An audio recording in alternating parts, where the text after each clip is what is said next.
Yəni, təsəvvür edin, canlı yayım gedir, studiyadasınız, birdən qapılar açılır və içəri tək başına yeni doğulmuş bir körpə gətirilir.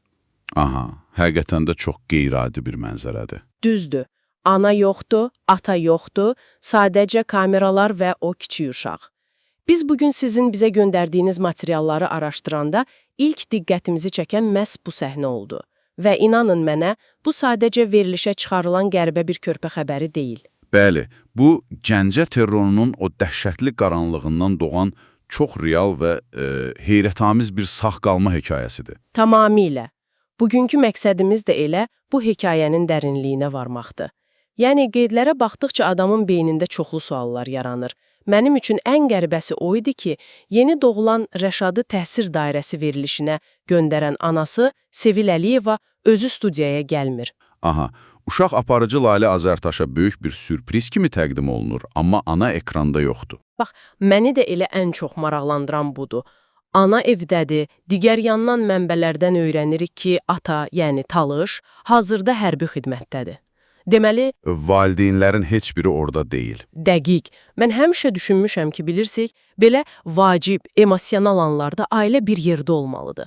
Niyə gənc bir ana yeni doğulmuş körpəsini öz yerinə, verilişə, necə deyərlər, bir növ simvol kimi göndərir? Onların keçmişində nə baş verib axı? Bilirsiniz, bu sualın cavabı sarsıdıcı olduğu qədərdən məntiqlidir əslində.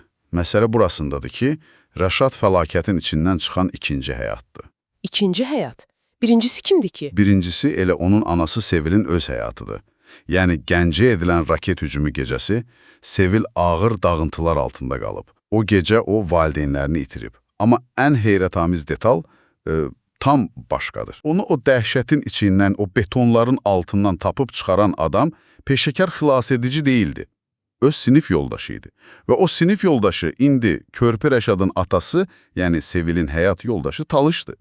Bir dəqiqə, həqiqətən, yəni adam illərlə tanıdığı sinif yoldaşını beton panellərin altından qazıb çıxarır və sonradan...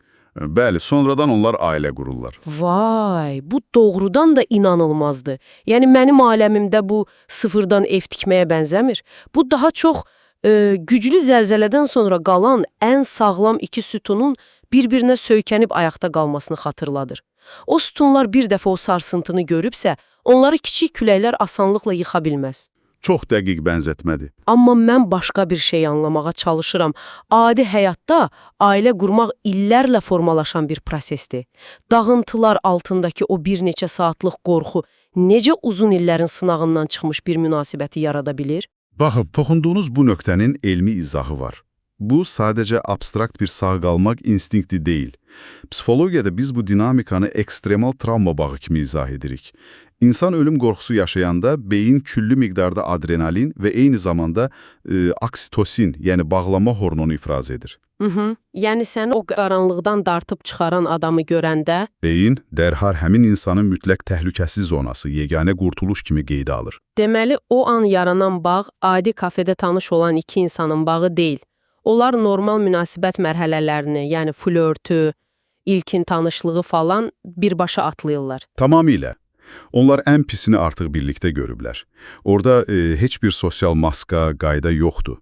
Talış Sevili o qaranlıqdan çıxaranda təkcə onu xilas etmirdi, həm də gələcək ailəsinin sarsılmaz təməlini qoyurdu. Çox təsirlidir. Bəli.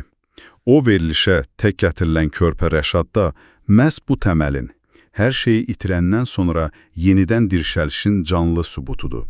Analitik baxanda, ananın onu bir simvol kimi tək başına göndərməsi indi tam aydın olur. Həqiqətən də.